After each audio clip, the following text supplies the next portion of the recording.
नमस्कार, आप देख रहे हैं एक्सप्रेस न्यूज भारत और मैं हूं आपके साथ मानसी। और आज की अभी तक की सबसे बड़ी अपडेट फिलहाल ये है कि बुलडोजर पर देश भर में रोक लगा दी गई है। जहां बिल्कुल सही सुन रहे हैं, क्योंकि सुप्रीम कोर्ट द्वारा बुलडोजर पर रोक लगा दी गई है। और सुप्रीम कोर्ट का कहना है कि अगर अवैध निर्माणों पर बुलडोजर चलाया जाएगा उसके बीच में हम नहीं आएंगे, क्योंकि अधिकारियों के हाथ हम नहीं बांध सकते। लेकिन हाँ, अगर कानूनी प्रक्रिया को अपने हाथ में लेना हो या किसी अपराध में संलिप्त कोई अपराधी हो, अगर उसके घर पर बुलडोजर चलाया जाना हो तो ये बिल्कुल गलत है, ये बिल्कुल असंवैधानिक है, माफ करिएगा। और इस पर 1 अक्टूबर तक रोक लगा दी गई है। जी हाँ, ये टेम्परेरी रोक अभी लगाई गई है। और इसका थोड़ा सा मैं विस्तार से आपको बता देती हूँ कि जमीयत उलमा-ए-हिंद के संगठन ने, मुसलमानों के संगठन ने याचिका दायर की थी कि देखिए, अगर किसी का बेटा या फिर कोई भी जिस पर केस चल रहा हो और कोर्ट में केस लंबित तो उसके बाद घर ढहाए जाना ये बिल्कुल गलत है। और उनका कहना ये भी था कि इस पर ज्यादा से ज्यादा मुसलमानों को टारगेट किया जा रहा है। लेकिन सुप्रीम कोर्ट ने इसको दरकिनार करते हुए कहा कि बुलडोजर की कार्यवाही पर 1 अक्टूबर तक रोक रहेगी, लेकिन अगर आपको चलाना है तो हमारी परमिशन की जरूरत होगी। और इसी अपडेट पर आज सभी तरह की चर्चा हम करेंगे हमारे डायरेक्टर इफ्तिकार त्यागी के साथ, और सभी चर्चाओं का महत्व जानेंगे कि क्या वाकई में, क्योंकि याचिका दर्ज की गई थी कि मुसलमानों को टारगेट बनाया जा रहा है, लेकिन इस फैसले का विपक्ष ने पूरी तरह से स्वागत किया। उन्होंने कहा कि बुलडोजर बाबा के नाम से जाने वाले उत्तर प्रदेश के मुख्यमंत्री योगी आदित्यनाथ को एक बड़ा झटका लगा। अब देखना होगा कि इस बात के और कितने मायने निकाले जाएंगे। तो चर्चा शुरू करते हैं इफ्तिकार त्यागी के साथ। सर, क्या आप मुझे सुन पा रहे हैं? जी बताइए। सर, सबसे पहले तो मेरा सवाल आपसे यही है कि क्या कुछ होने वाला है, या सुप्रीम कोर्ट द्वारा रोक लगा दी गई है, क्या कुछ बदलने वाला है, क्या कुछ कहेंगे आप? बिल्कुल, देखिए, सरकार के जो बुलडोजर एक्शन थे उन पर बहुत दिनों से सवाल उठ रहे थे।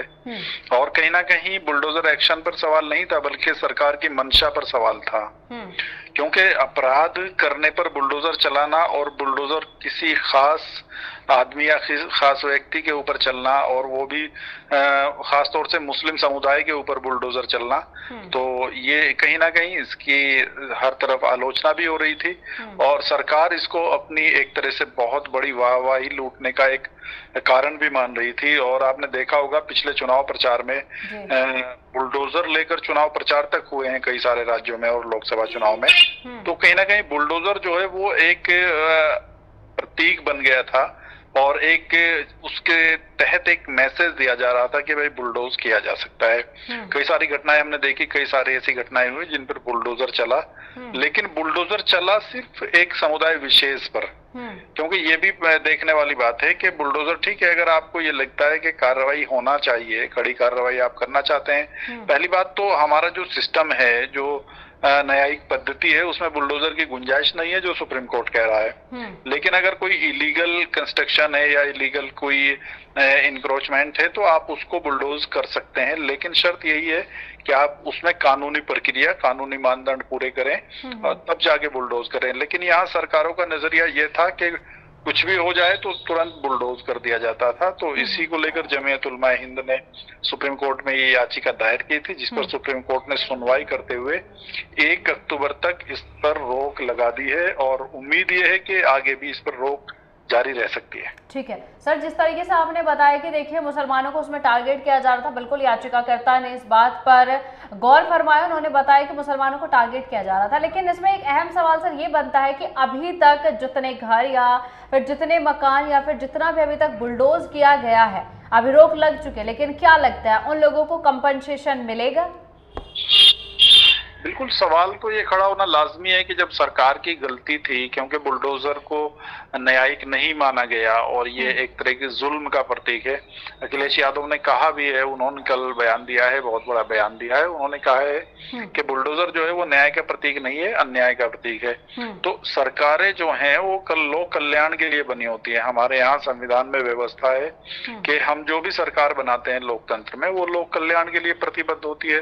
तो क्या ये सरकारें बुलडोज करके, अभी हमने देखा था मध्य प्रदेश में एक बुलडोज कार्रवाई हुई थी, वहां पर उसको पूरा तोड़ दिया गया था, जबकि वो मकान उनके नाम नहीं था जिसने अपराध किया। तो इस तरह की बहुत सारी चीजें थी कि नाम, और इससे भी बड़ी बात यह है कि प्रधानमंत्री आवास योजना में बने हुए मकानों तक को बुलडोज किया गया है। तो कहीं ना कहीं सवाल उठता है कि इनको कंपनसेट भी किया जाए, और बिल्कुल ये सवाल आगे चलेगा, इस पर लंबी बहस होगी कि अगर सरकारों ने गलत तरीके से लोगों के मकानों को तोड़ा है, लोगों की संपत्ति को नुकसान पहुंचाया है, तो सरकार की जिम्मेदारी बनती है कि वो उनको कंपनसेट करे। ठीक है सर, इसमें एक चीज पूछने वाली और ये भी बनती है कि देखिए हरियाणा में चुनाव है और हरियाणा में पिछले 10 सालों से बीजेपी वहां पर सत्ता में बैठी है। क्या लगता है आपको कि देखिए योगी आदित्यनाथ के लिए तो एक बड़ा झटका माना ही जा रहा है, लेकिन आपको लगता है कि मुख्यमंत्री जी की जो छवि है वो बुलडोजर के रोक लगाने पर धूमिल हो जाएगी? बिल्कुल, देखिए एक तो बल्कि योगी आदित्यनाथ जो उत्तर प्रदेश के मुख्यमंत्री हैं, वो तो अपने आप को बुलडोजर बाबा कहलवाने में सम्मान महसूस करते थे। और ये उनकी देखा देखी में ये सिर्फ यूपी तक नहीं रहा है, ये मामला जो है मध्य प्रदेश को आप ले लें, मध्य प्रदेश होते हुए राजस्थान, कई सारे राज्यों ने उनकी नकल की और बुलडोजर चलाने शुरू कर दिए। अब बुलडोजर बाबा जो है वो योगी आदित्यनाथ हैं, तो कहीं ना कहीं उनकी छवि पर इसका असर पड़ेगा। और सुप्रीम कोर्ट देश की सबसे बड़ी अदालत होती है, उस पर इस तरह की टिप्पणी होना, उसने जिस तरह से बुलडोजर कार्रवाई को एक तरह से फटकार लगाई है, करारी फटकार, तो उससे कहीं ना कहीं हालांकि नेताओं में नैतिकता नहीं रही है, लेकिन फिर भी इतना तो होगा कि उनकी छवि पर असर पड़ेगा। और वो जो बुलडोजर बाबा कहना एक सम्मान का प्रतीक था, वो कहीं ना कहीं इस छवि से दूर होने की कोशिश करेंगे। अब देखने वाली बात यह है कि सुप्रीम कोर्ट का जो अंतिम निर्णय आता है, अंतिम फैसला आता है, उसमें क्या होता है, और उसके बाद ही ये सब चीजें तय होंगी कि राजनीति, बुलडोजर और राजनीति अलग हो पाएंगे या इकट्ठे चलते रहेंगे। ठीक है सर, इसमें एक बड़ा मुद्दा मुझे ये भी लगता है कि अभी आपने एक चीज कही कि सुप्रीम कोर्ट देश की सर्वोच्च अदालत है और भारत एक लोकतांत्रिक देश है, सबसे बड़ा लोकतंत्र माना जाता है, लेकिन आपको ऐसा नहीं लगता कि अभी फिलहाल की याचिका दायर होने के बाद सुप्रीम कोर्ट द्वारा रोक तो जरूर लगा दी गई है, लेकिन न जाने कितने वर्षों से ये चला आ रहा है कि अगर किसी का बेटा अपराधी हो या किसी अपराध में संलिप्त पाया जाता, जरूरी नहीं कि उसके पिता के घर पर बुलडोजर चला दिया जाए। इस बात पर पहले रोक क्यों नहीं लगाई गई और आपको नहीं लगता ये हमारे लोकतंत्र पर एक सवाल खड़ा करता है? असल में दिक्कत ये है मानसी यहाँ पर ना देश में कि अगर ये कार्रवाई ज्यादातर जो है वो मैंने बताया कि मुस्लिम्स के खिलाफ हुई है, तो अब माहौल इस तरह का बना दिया गया है मीडिया और सोशल मीडिया के द्वारा कि मुस्लिम्स को टारगेट करने से बहुत ज्यादा विरोध प्रदर्शन नहीं होते हैं।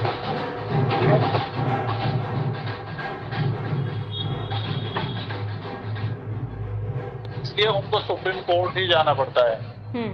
तो जब तक अदालतों का न्याय जो है वो आपको पता है कि थोड़ा टाइम लगता है। जी। भारत में जो न्यायिक प्रक्रिया है उसमें समय लगता है, वो आप सीधे सुप्रीम कोर्ट नहीं जा सकते हैं, बहुत सारे मामलों में आपको हाई कोर्ट भी जाना पड़ता है। फिर हमारे यहाँ इतना ज्यादा बोझ है मुकदमों का सुप्रीम कोर्ट पर, तो तारीखों पर तारीख लगती है तब जाके सुनवाई होती है। तो ये याचिका भी काफी पहले डली हुई है, लेकिन इसमें इस वक्त जाकर के ये निर्णय आया है। और अभी ये अंतरिम आदेश है 1 अक्टूबर तक का, जैसे आपने बताया। 1 अक्टूबर के बाद इस पर और सुनवाई जारी रहेगी, लेकिन 1 अक्टूबर तक भी अगर सुप्रीम कोर्ट ने ये कहा है तो इसका मतलब ये है कि कहीं ना कहीं बुलडोजर प्रक्रिया जो है वो अब शक के दायरे में आ गई है और सुप्रीम कोर्ट उसको लेकर सख्त है। ठीक है सर, मेरा आखिरी सवाल आपसे ये रहेगा, बुलडोजर के मामले में देखिए सुप्रीम कोर्ट द्वारा रोक लगाई गई और विपक्ष ने इसका जमकर स्वागत किया, मायावती से लेकर अखिलेश यादव तक या फिर तमाम विपक्ष के लोग और कई प्रमुख संगठन भी सुप्रीम कोर्ट के इस फैसले से बहुत खुश हुए। और इससे एक चीज ये भी साफ तौर पर जाहिर हो जाती है कि बीजेपी और सुप्रीम कोर्ट का कोई बीच में मेल मिलाप नहीं, क्योंकि कई प्रमुख संगठनों द्वारा ये कहा गया कि अगर सुप्रीम कोर्ट ये आदेश पारित कर देता है तो इसे साफ होता है। आपको क्या लगता है पूरी स्थिति, पूरे मामला देखते हुए कि क्या सुप्रीम कोर्ट का अंतिम फैसला पीड़ितों के पक्ष में आएगा? क्या बुलडोजर पर रोक आगे तक भी रहेगी या सिर्फ ये एक अंतरिम रोक या फिर एक टेम्परेरी रोक थी?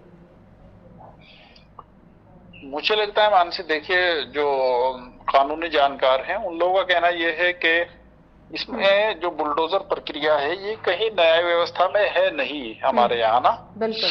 तो इसलिए मुझे लगता है कि सुप्रीम कोर्ट इस रोक को जारी रखेगा और बुलडोजर कार्रवाई पर रोक होगी। हाँ, कुछ शर्तों के साथ सुप्रीम कोर्ट इसकी अनुमति दे सकता है, जैसे कोई इलीगल कंस्ट्रक्शन हो तो उसमें कोई दिक्कत नहीं है। अगर आप कहीं अतिक्रमण कर रहे हैं तो उसको आप बुलडोजर से हटाएं, उसको आप चेतावनी दे के हटाएं या किसी भी तरीके से उसको हटा सकते हैं। लेकिन आप कोई किसी पर अपराध के आरोप है और आपने सीधे बुलडोजर चला दिया तो ये कहीं भी कानून के दायरे में नहीं है और न्याय संगत भी नहीं है। तो इस पर अभी भी यही लगता है कि रोक जारी रहेगी और सुप्रीम कोर्ट कुछ शर्तों के साथ शायद सरकार को राहत दे और ये अवैध अतिक्रमण हटाने के लिए शायद सुप्रीम कोर्ट कह सकता है।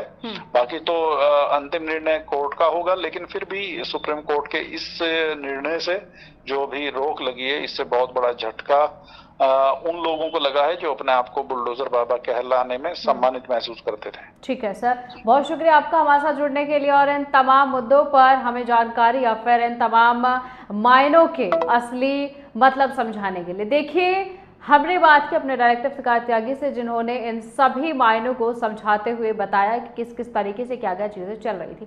लेकिन इसमें सोचने वाली बात एक है कि अगर हम शुरुआत से शुरू करें कि मुसलमानों का एक प्रमुख संगठन जमीयत उलमा-ए हिंद ने ये याचिका लगाई थी। उन्होंने याचिका लगाते हुए सबसे पहली बात उन्होंने यही कही थी कि देखिए, मुसलमानों को टारगेट किया जाता है।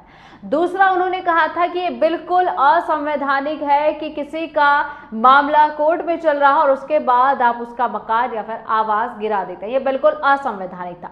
लेकिन सुप्रीम कोर्ट ने इस पर फैसला सुनाया। उन्होंने कहा कि ये बिल्कुल असंवैधानिक है और इसका महिमा मंडन करना बंद करें। उसके बाद उन्होंने सुप्रीम कोर्ट ने एक बात और कही कि देखिए, अगर अधिकारी किसी अवैध निर्माण को ढहाने में बुलडोजर का उपयोग करते हैं तो वह बिल्कुल गलत नहीं और उसमें हम भी अधिकारियों के हाथ नहीं बांध रहे। लेकिन ये गलत धारणा जो फैलाई जा रही है कि केवल मुसलमानों को टारगेट किया जा रहा है, क्योंकि अपराध में तो कोई भी संलिप्त पाया जा सकता है, अपराध में तो कोई भी शामिल हो सकता है। सुप्रीम कोर्ट ने कहा कि बिल्कुल गलत धारणा है, ये कहानियां हैं जो गढ़ी जा रही हैं कि केवल मुसलमानों को ही निशाना बनाया जा रहा है, उनके मकान को बुलडोज करने के लिए। ऐसा बिल्कुल नहीं है और सुप्रीम कोर्ट या फिर कोई भी कोर्ट या फिर कोई भी न्यायिक प्रक्रिया इन सब कहानियों से प्रभावित नहीं होती है।